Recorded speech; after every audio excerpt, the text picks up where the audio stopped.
ভিডিওটি কেউ টান দেবে না, ভিডিওটি পুরোপুরি সম্পূর্ণ দেখে যাবে।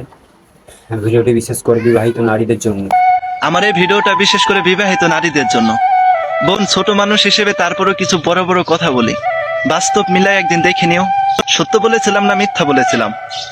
কখনোই তোমার শখের পুরুষের জন্য নিজের স্বামীটাকে কষ্ট দিও না। নিজের স্বামী যেমনই হোক না কেন, তোমার তো সে স্বামী। তোমার স্বামীকে কখনোই ছেড়ে যাও না। তোমার নিজের সুখ খুঁজতে যেয়ে কখনোই তোমার সন্তানকে এতিম করে দিও না। নিজেরটা কখনো এতটুকু চিন্তা তুমি করতে পারো না, কারণ তুমি হচ্ছ নারীর জাত, মায়ের জাত। তোমার কিছু করতে হইলেও তোমার অনেক কিছু ভাবনা চিন্তা করতে হবে।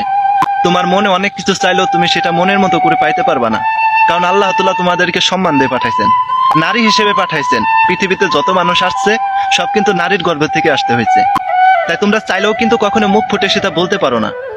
কিছু কিছু শখের জিনিস চাইলেও তুমি সেটা জীবনসঙ্গী হিসেবে নিতে পারো না। তাই তোমার শখের পুরুষের জন্য কখনোই তোমার স্বামীকে কষ্ট দিও না, আল্লাহ তাআলা বেরাজি হয়ে যাবে। তোমার শখের জন্য, তোমার সুখের জন্য তুমি কখনো নিজের সন্তানটাকে এতিম করে দিও না। তোমার জীবনেও কোনোদিন আল্লাহ তাআলা সুখ শান্তি দিবে না। একটা কথা গান বেরিয়েছিল না কয়দিন আগে, নাঙের আসে তুমি ভাতার খোয়াইলা, ভাতার তোমার চাঙ্গে, তোমার নাঙ্গে আধা পথে নিয়ে তোমার কোমর ভাঙবে।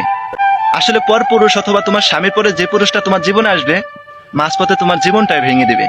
কখনোই না বাস্তবে তোমাকে নিয়ে জীবন পার করতে তারা পারবে না, হয়তো মিছামিছি স্বপ্ন দেখাতে পারে।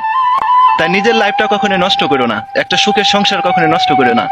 যেখানে আছো সেখান থেকে ফেরত আইসো, হয়তো জীবন অনেক কিছু করতে পারবা, নিজের জীবনটা সাজিয়ে গুছিয়ে তুলতে পারবা, তাছাড়া পারবা না।